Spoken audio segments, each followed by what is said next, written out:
Welcome to KPFT Local News at 4. This is a special edition. We'll be back tomorrow with our regularly scheduled newscast. But first, we bring you Marlo Blue with an exclusive interview with the artist David Adickes.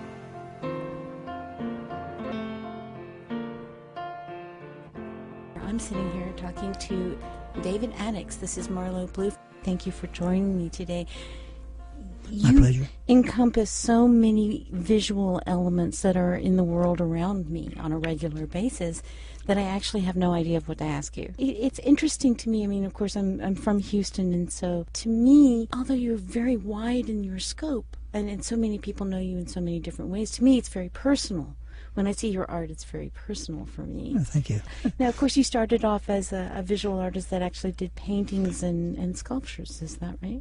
Right. Well, I'm a painter primarily. I studied in France for 2 years, way back when, with Ferdinand Leger, one of the big modernists, and then came back to Houston in 1951, and started painting professionally and had shows and went on from there. Then in '84, I got my first big commission for a sculpture, and that's the violin, the cellist at the Lyric Center called the Virtuoso. The fabulous thing, and there's always been so much controversy about the sound and the no sound, and yeah, well, it's wired. It plays music 24 hours a day when it's working. Chamber music. It's such a wonderful, haunting thing to come out of the opera or anything else at Wortham, and you can hear the sound, and it's just. I love the way that draws you into your art, but that's the way so much of your big pieces are.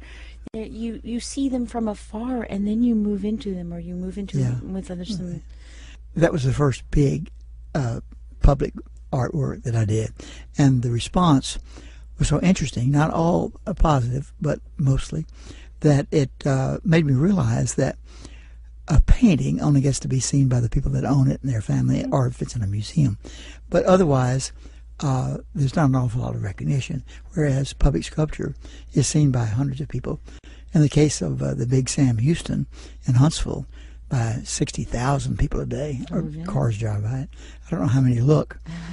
And so that got me started on big public works. And after the Virtuoso, in '84, I did a giant French telephone, which is now on top of an art gallery here in Montrose area, down on the corner of Hyde Park and Mason Street. I was about to say over there, what a great piece. Yeah, thank you. It's great. And then I did a cornet, which I call a trumpet because most people don't know what a cornet is. That's in Galveston on the Strand.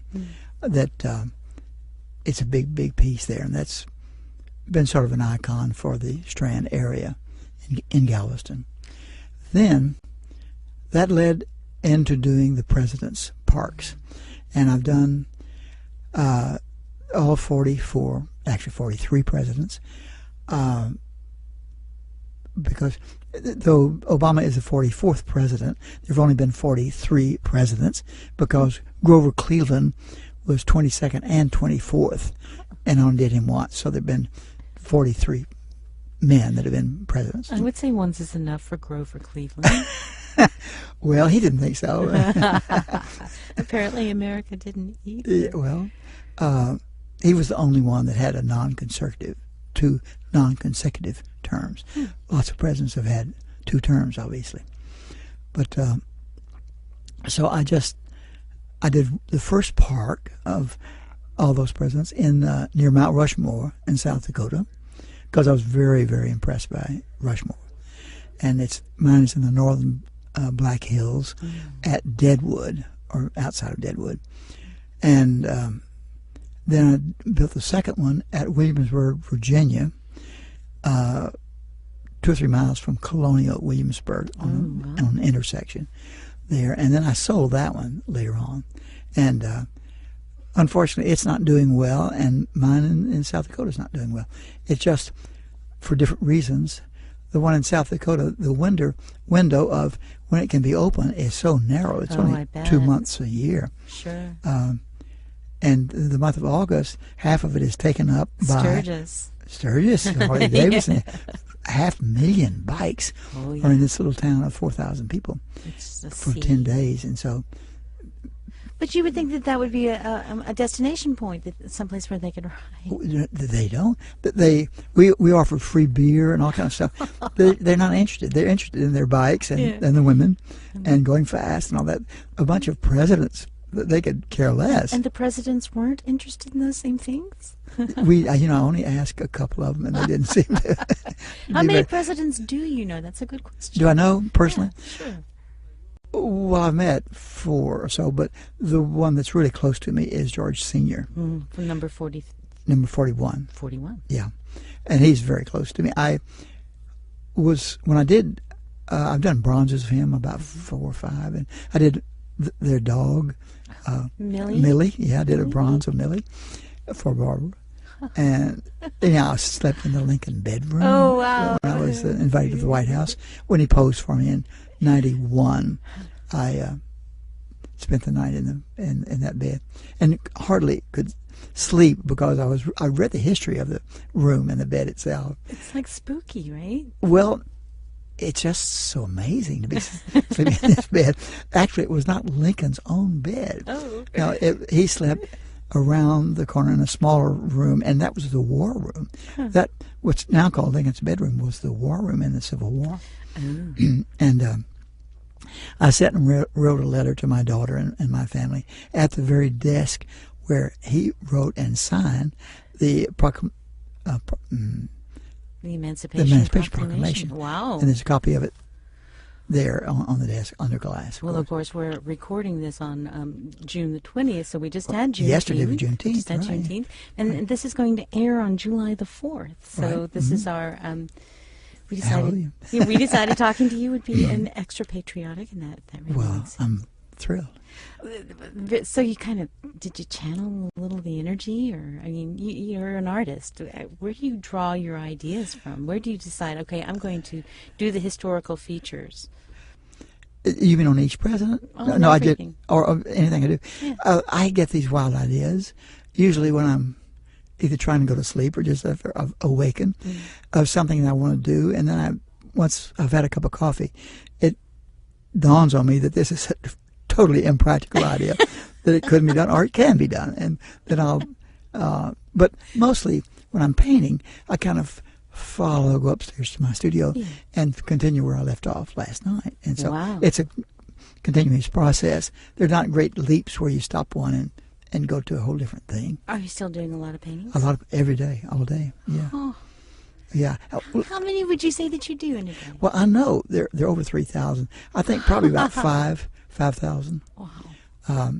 The 3,000 I know because of the numbers given to them by the gallery and all that kind of stuff. But then most of them, I have no track. I don't keep a good inventory. Sure. I don't index anything. Are you still with Meredith Long? I never was with Meredith. Oh, I'm so I was sorry. with Dubose Gallery. Dubose, of course. Right. Of course. Yeah. But I've got to tell you about my biggest news, though. Well, we are ready to hear your biggest news. What are you up to? Well, okay. First of all, I have to tell you that I was born in Huntsville, Texas, because my mother was there, and I wanted to be near her. As a baby, you want to be where your mother is. Otherwise, I've been born in Paris or London or someplace. And so I grew up in this small town, and the high school was the new building. It was built in 1931, and I graduated from this building in 1943. And here, these many years later, they were prepared to demolish this building because the city had outgrown that. It had been demoted to junior high school, and then later high school for bad kids or problem kids. What do they call them? And so anyhow, Juvie Hall. I heard that they were going to demolish it, and they'd gotten an estimate of $95,000 to take it down, which was more than they wanted to pay. So they were sitting around saying, "What are we going to do with this building? It's not useful anymore to us." And somebody said, "Why don't we sell it?" Duh. So immediately when I heard it was for sale, I went out and bought it. Oh. I sped up at maximum speed. And I stayed in the city at 60 miles an hour to Huntsville, which is 70 miles away, and bought the high school. And it's a fabulous building. It was built in 1931. Resembles very much Sidney Lanier Junior High School here on West Side. Red brick, white trim. or St. Thomas High School over on Shepherd. It's that 1931, that look, that WPA architecture, very typical of schools in this state. Mm-hmm. It's a great old building, 80,000 square feet, 3 floors. But the main thing the main reason I saved this building is because that's where we learned to jitterbug in 1943 in the gym. We had Friday night dances. That was before they called them sock hops, sure. Just dances. And they couldn't tear down a building where we learned to jitterbug. I mean, that's just not proper behavior. No. So that had to be saved. I want to put kidding, of course, a proclamation, a historic plaque there where we learned to jitterbug in the gym. So the gym, until now, I've made that into a museum, and I opened it about 3 weeks ago. Oh. After 3 years of fixing the roof and one thing and another. There's a lot to do to it. Yeah.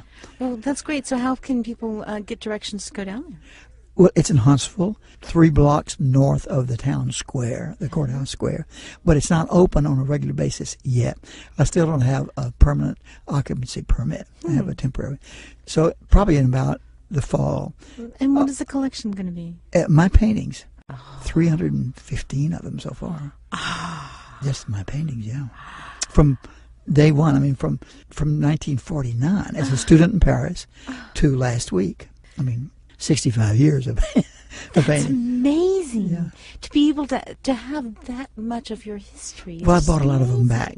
I've kept some. There are a few that I would never sell. That were just, part of my DNA. Sure. In my house, I had a big collection. But then to fill in certain gaps, I have bought back some of when they come up at auction, which is fairly recently. I'm there bidding and hoping to win. Nice. Yeah. And my brothers have given me back some of those early ones that I'd given to them, and that sort of thing. That's so nice. Yeah. That's just so nice. And well, you work on board. What is your medium? Well, right now it's oil and acrylic. More acrylic than anything else. Oil is very expensive now. It really is, isn't it? The paint itself. And I paint on canvas stretched over boards or on board, on plywood, primed and all that. And a lot of paper, of course, watercolors and gouaches, and what we used to do, casein. Now we use gouache. Your paintings in the old days had such a certain consistency of color. You would it would sort of fold together, and you had one set that was reds and one that was sort of avocados and things. Are you doing? I still do that. Yeah. Are you? Yeah. Right now I'm painting red. Red. I've painted red for the last 3 days. That's interesting. I just came from the art store where I had to stock up on paint. I didn't have enough blue to add in. Yeah, and so I do things in series pretty much. Sure. I'll have one idea I like, and I'll do a bunch of those, and then just go to the next idea. Do you draw things out, or do you just simply put them directly onto the canvas? Well, I do a lot of sketches in a sketchbook, and then I go through, and the little sketches will tell me what I like now, and then I'll go ahead and do a very rough sketch on the canvas itself, and then paint from there. Can you see it? Can I see it? Yeah, when you start to work on the canvas, do you see it? Yeah. Most of it is based on what I've done before. See, I've been doing this so long that I know what it's going to look like. It's just the challenge is to get it enough different from what I've done in the past, and something new that I like it, that I find it more interesting than if it were too close. I am Marlo Blue, and I'm here with artist David Adickes. Thank you for joining us. My pleasure. Did you always know you were going to be an artist? No. No. Of course, when I was little, I was going to be a fireman and drive a fire truck. Then later on, I was going to be a musician, and music was my first big love. In fact, in high school, when we were learning to jitterbug, I would stand up in front of the mirror and conduct Glenn Miller's In the Mood or Tuxedo Junction or Chattanooga Choo Choo or one of those things, because and in junior high school I was in the band, and I wanted to play trombone because I love Tommy Dorsey and Glenn Miller so much.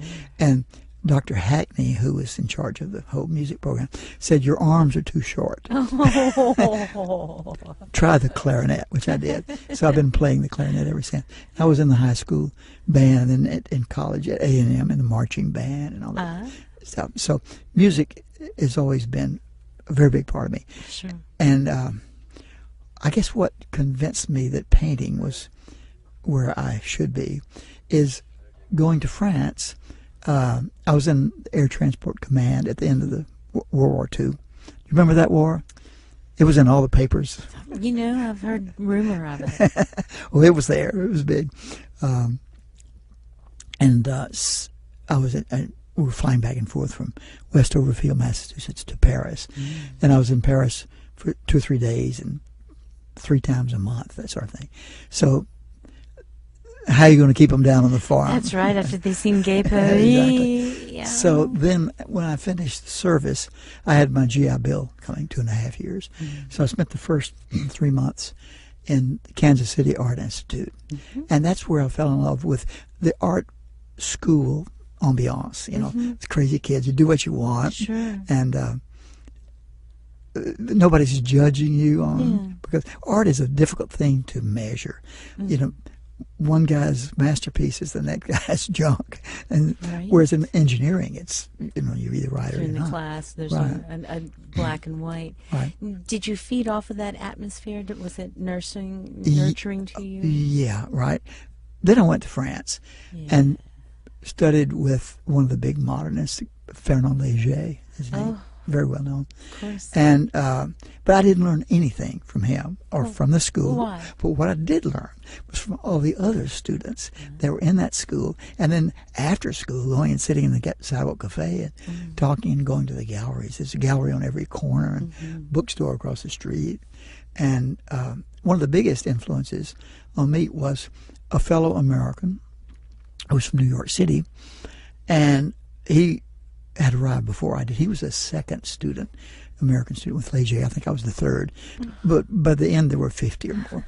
And when we came back to the States at the same time, he to New York and I to Texas, I decided to open an art school.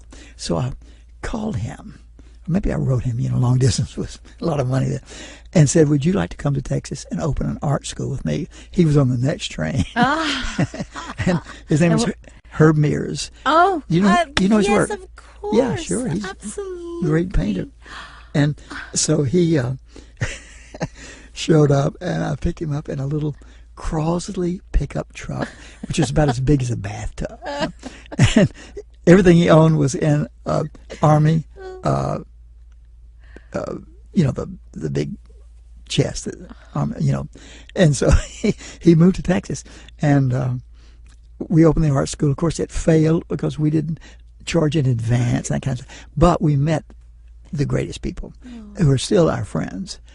Herb's passed away. But, I mean, that was the introduction of us to the art community in Houston. He went and got a job working for HL&P as a draftsman, and I went and got a job working for something called Perforating Guns Atlas, which was in the same business as Schlumberger. They were a very minor competitor to Schlumberger. I was drafting well logs and electric well logs, that sort of thing. And I had my boss was a very nice guy named Clay Waters, a Rice graduate, and I was on call at any time of the night to get on a big truck and go to Lovell Lake at Beaumont and do these electric logs in the middle of the night and all that. Anyhow, I said, "I'll make a deal, Clay. I'll be on call whenever I'm needed, but when I'm not needed, I'm home painting." He says, "Good." So I then was able to produce enough work to get my first shows and all that sort of thing. And so I haven't looked back. The only other job I've ever had, or was on a payroll, was teaching art at the University of Texas in Austin, 55 to 57. Wow. $3,000 a year. Did you like teaching? Yeah, I did. I really liked it a lot. But I didn't intend to make a career of it. Sure. And after 2 years, I decided to go around the world and take 2 years to do it. So I drove my car up to Seattle, and my brother sold it up there, and I got on a freighter, a Korean freighter, to Japan, and spent the first year there, which was a great year. Oh, that must be wonderful. Yeah, 6 months in Kyoto and 6 months in Tokyo. And had a great girlfriend, and painted a lot, sent them back to the gallery here in Houston. It was the James Butte Gallery then, on West Gray. And then Ben DuBose, who ran it, went over to Kirby and opened his own gallery there a few years later. So then I ended up in France after the second year. I was in Bali and Singapore and got every place. India for 6 weeks, Greece, Turkey, every place. And ended up back in France, then bought a studio there in Antibes, which is on the coast between Cannes and Nice, right on the... You're killing me, man. You're killing me. I know it. I've had a tough life. No. And I kept that studio for several years. Coincidentally, Herb Mears, my friend, we were doing a silk screen demonstration at the Old Contemporary Arts Museum when it was an A-frame building on Dallas Street. This is in 51. And the secretary was a tall, good-looking girl named Avagine McDaniel. Avagine. Do you know her? Mears, Yeah. course. Well, Herb fell for her like a rock and chased her till he caught her, which took several months, And finally she said, Herb, I'll marry you. You just leave me alone. Anyhow, they had 3 wonderful kids. And one of them, the middle one, is Kirby Mears, who is an architect who has designed the new building that I'm building on Nance Street. Oh, that's wonderful. Yeah. I see him all the time. Coming full circle. Right. He's my godchild. I'm his godfather. And so, yeah, we're very, very close. Yeah, full circle. Well, do you have a favorite piece? I mean, I know I know you said that there are things that are just full of your DNA, and you've gone through so many different worlds of. First of all, your sculptures are in such an interesting medium. Really, I mean, not a lot of people do that, and it has a fluidity and modernity. But what do you love the most? Well, I have saved a few of my paintings that I would never sell, and they are my favorites, I suppose. And they're figures, my 3-figure guys and my tall, skinny guys. But I like most of what I do, or I guess I wouldn't be doing it. But I do like the big sculptures. As far as, of course, the Big Sam in Huntsville is so big. Every time I drive up there, I look at him and think, what the hell was I thinking? Right? Yeah. I mean, that was it's amazing to me every time I see it. So it's impressive, isn't it? Your child. I was driving up there a couple of weeks ago with a lady and her husband who were clients, and she said, you mean you were crawling all over on top of that thing? I said, yeah, but I was only 70 years old. Oh. I wouldn't do it now. I wouldn't get near it now. Well, what are your plans for the future? You're opening this new museum, which is great. Are you going to be sending out collections to other museums? Yeah, that's exactly the point. Okay. I was going to, there's so much room there. Sure. I have this basement, I've never had this kind of room to do what I want to do. So I want to get about 4 or 5 traveling shows of different subjects. One would be the cubism, one would be the figure, one would be the landscapes and spring trees, all that, and send them to other regional museums in the state, smaller museums that don't have the budget and whatnot to bring stuff in from New York and all. That's so wonderful. And I've already done 2 so far. One in McAllen last January and one in Victoria at the Nave Museum. And one in Longview. I forgot about that one. So I'll be doing that, trying to organize that. But I'm not a great organizer. I'm not a good secretary at all. So you don't have to know everything. I certainly don't. If artists would only learn that one thing, let other people do the things they're good at. I know it, yeah. Because there's so few who have your kind of talent. I know. Well, I'm a different generation. I mean, today, God, all the electronic. I feel like an analog cork floating in a digital sea, trying to find the shore. I don't even know how to work my telephone, you know. You know, I find it 6 weeks later and find there are 34 calls. well, let's talk, though, a second longer. Yeah. Will you continue to find ways to license your images and create more? Oh, yeah. Do you have any more visions? Oh, all the time. I mean, my problem is time. Sure. Yeah. I'm trying to buy a new watch that has 28 hours a day. Will that help? Tell me how that works out for you. Well, 4 more hours. David Adickes, I'm so grateful that you came today. Is there anything else you'd like to tell our listening audience? Well, I would say to young artists that are starting out, I wish somebody told me this and I understood it, is that when you're working, you only have one person to please. That's yourself. Do not let other people's criticism get to you, because they've got their vision, you've got yours. Do it the way you see it and try not to be influenced by what you're hearing. A good friend of mine, James Michener, the writer, you know.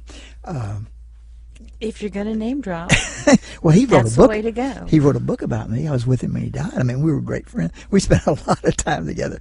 I met him in Japan. You tell me this now? Well, you didn't ask. We met in Japan. Of course, he got terribly criticized by the critics for his writing. And one time, when I did actually the Virtuoso downtown, the Chronicle slammed me, and the worst was the Rice magazine called Cité. Really didn't like anything that wasn't steel and or abstract. And so anyhow, I called Jim Michener about it, and he said, because I knew that he'd suffer this kind of thing a lot, he said, when this first happened to me, I called my editor, Bennett Cerf, at random, and Bennett said to me, when this first happened to me, I called somebody else. Anyhow, he said, 4 words, all you have to remember: don't explain, don't complain. Ooh. Let history judge the work. Don't try to defend what you've done with words. If somebody doesn't like it, if they don't like it, they don't like it. It's their problem, not yours. Absolutely wonderful advice and words to live by. And all you new artists out there, there you go. Somebody who knows. David Adickes, thank you so much for joining me today. My great pleasure. Thanks for listening to KPFT Local News at 4. From all of us to all of you, have a great July 4th.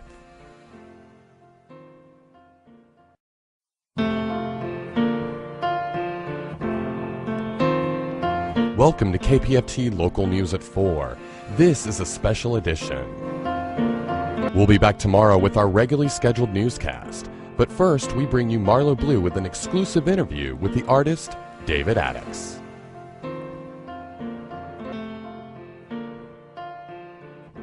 I'm sitting here talking to David Adickes. This is Marlo Blue.